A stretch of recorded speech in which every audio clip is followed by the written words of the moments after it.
Also, the FBI is warning Olympians that you better leave your cell phone at home and use a burner phone, a temporary device, while you're in China. It says that downloading apps while you're in Beijing, including those required for visitors, which they want all of the tourists and visitors, not that there's too many tourists are allowed to come, but to download some software while they're there. Can you imagine what that would enable them to do? And also that they could put tracking devices or malicious codes on your phone if you do upload this required software. So the chair of the Games Athletic Commission is cautioning competitors against criticizing China's human rights record as well. Yeah, there's that. Watch this. For the medal ceremonies and during the competitions, they cannot express their opinions. But at other occasions, like at press conferences or during interviews, the athletes are free to express their opinions. But the athletes need to be responsible for what they say. Okay. My next guest is a vocal critic of the Chinese Communist Party. He has urged a boycott of the Winter Games. Boston Celtics center Enes Kanter Freedom joins me now. Enes, great to have you back on the program. Thank you so much for being here. So that's part of the rules, that during official ceremonies, during competition on the field of play in the Olympic Village, expression is curtailed for all of these athletes. What do you think?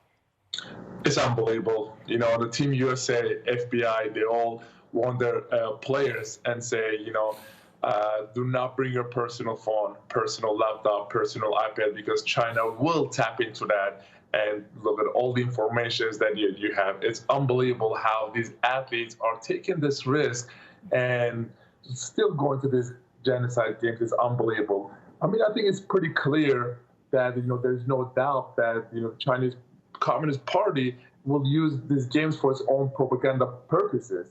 And I cannot understand how people cannot see that, especially athletes. I feel like they need to be the voice of this movement and just go out there and say, enough is enough. I am not going. Yeah. The Olympics are very big money. The IOC has seen its sponsorship revenue jump from $500 million in 2000 to $3 billion today for the IOC for sponsorship fees. Here's Mia Farrow, the actress and activist, speaking out. And here's what she had to say on this. She says, the athletes who will compete in the games have worked long and hard to merit their inclusion. But I hope they will find ways to speak out for human rights on behalf of those who cannot. The deafening silence of the games' corporate sponsors and the International Olympic Committee certifies complicity in the ultimate human crime, genocide. I would imagine you would agree with her on that. The IOC is complicit and echoes the CCP propaganda. They will rather take Chinese money than talk about, values. And people need to understand the reality is IOC is in the same bed with China. And to my message to all these athletes, while you're in China, please, have one day and go visit the concentration camps and see if you are going to be able to go to China ever again. Just please take a moment. And also, if you are going, that means you are part of the problem and you're part of the propaganda. And China is going to use you for their own propaganda. And it is unbelievable how people cannot see that. I mean, what you have done to put slogans about this and messages on your sneakers when you play would not be allowed according to these rules. And we've seen how many people put political slogans all over things in this country, but they're not going to let them do that in China. Here is Rushan Abbas, who is a Uyghur American activist who's concerned about his sister in China. Watch. These prestigious games, the Olympic Games, could be stained with the slave labor of my people. It could even have my own sister's forced labor. The International Olympic Committee basically has condemned millions of Uyghur people and Tibetans. Today, the conscience of the world and humanity are being tested.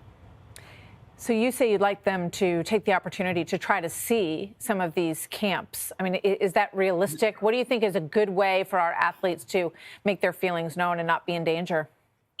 They need to understand, the CCP does not represent Olympic core values of excellence, of respect, of friendship. And the whole world knows now they are a brutal dictatorship.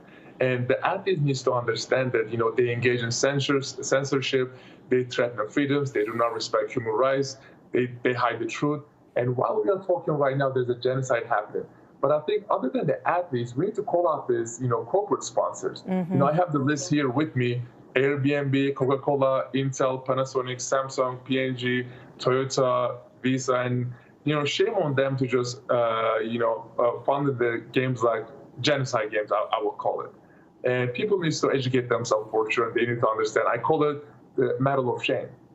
Yeah, Coca-Cola, Intel, all of the companies that you just named, sponsors of these games. And as you contend, the IOC basically in bed with China to make billions of dollars on the Olympics, which are supposed to be about the spirit of athleticism and competition, but on an equal footing between countries. It's a pretty changed game these days. Enes, you have called it out. I give you so much credit for what you're willing to stand up and say. And thank you so much for being here. I hope you'll join us again soon as we watch this process. Thanks, Enes. Thank you.